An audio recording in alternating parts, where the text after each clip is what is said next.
కరీంనగర్ మారుతి హాస్పిటల్లో doctor B Hanuman neuro surgeon గారిచే అందరికీ అందుబాటులో న్యూరో వైద్య సేవలు, సకల సదుపాయాలు, 24/7 emergency care, right time for right care treatment కోసం వెంటనే సంప్రదించండి మారుతి హాస్పిటల్స్, రాజా థియేటర్ పక్కన, సాయినగర్, కరీంనగర్. కరీంనగర్ బల్దియాపై ఏసీబీ నజర్.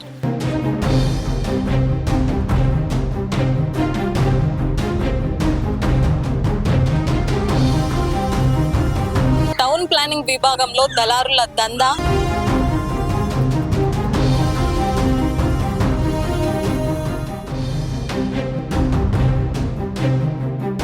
ఏసీబీ ఆకస్మిక తనిఖీలు ఇప్పుడు కరీంనగర్ లో కలకలం రేపుతున్నాయి. సో సర్వత్రా నివేదిక కూడా రాష్ట్ర ప్రభుత్వానికి అందించనుంది ఏసీబీ.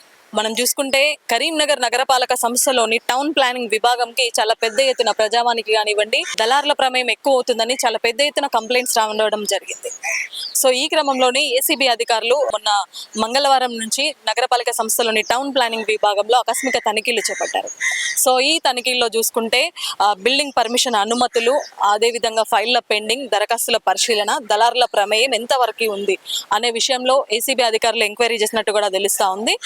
సో ప్రజావానికి కానివ్వండి, ఏసీబీ ఆఫీస్కి కానివ్వండి, ఏకంగా రాష్ట్ర ప్రభుత్వానికి కూడా చాలా మంది కంప్లైంట్ ఇవ్వడం జరిగింది.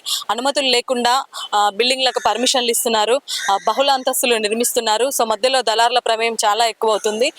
సో ప్రతి పనికి కూడా మేము ఉన్నామంటూ దళారులన్నీ డబ్బులు దండుకుంటున్నారు అంటూ ఈ క్రమంలో చాలా పెద్ద ఎత్తున ఫిర్యాదులు రావడం జరిగింది. సో ఈ క్రమంలోనే ఏసీబీ అధికారులు ఆకస్మిక తనిఖీలు నిర్వహించారు.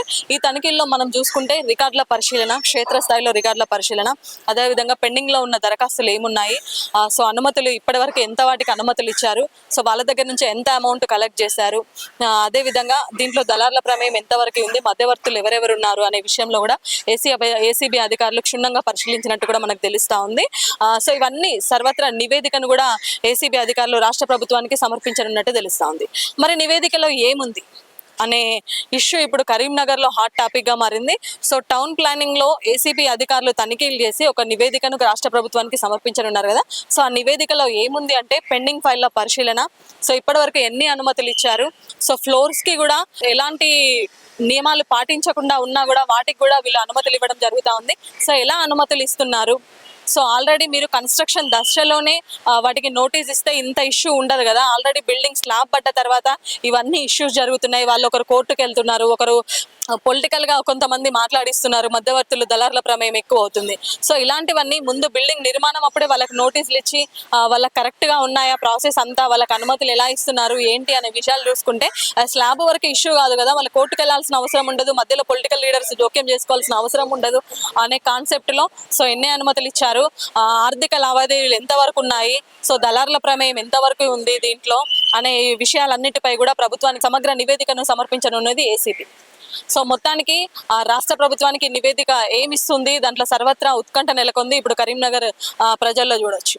అయితే నివేదిక తర్వాత మరి రాష్ట్ర ప్రభుత్వం ఎలాంటి చర్యలు తీసుకుంటుంది, ఎంతమందికి నోటీసులు ఇస్తుంది, సో ఎంతమంది దీంట్లో సిఫారసు చేస్తున్నారు ఏంటి అనే విషయాలు లెక్క తెలుస్తుందా, సో ఎంతవరకు అక్రమాలు జరిగాయి అనే విషయాలను బయటకు తీసుకొస్తుందా, సో ఎంతమంది అధికారులపై వేటు పడుతుంది అనే విషయంగా మాత్రం ఇప్పుడు కరీంనగర్ నగరపాలక సంస్థలో చాలా ఉత్కంఠగా ఉంది అని చెప్పొచ్చు. సో చూడాలి మరి ఏసీబీ అధికారులు ఎలాంటి సమగ్ర నివేదికను రాష్ట్ర ప్రభుత్వానికి అందించనున్నారు, సో రాష్ట్ర ప్రభుత్వం ఎలాంటి చర్యలు తీసుకుంటుంది అనే విషయాలపై అయితే ఇప్పుడు కరీంనగర్ లో సర్వత్రా ఉత్కంఠ నెలకొంది. కెమెరా పర్సన్ ప్రేమ్తో లావణ్యారెడ్డి, సుమన్ టీవీ, కరీంనగర్ బల్దియా నుండి.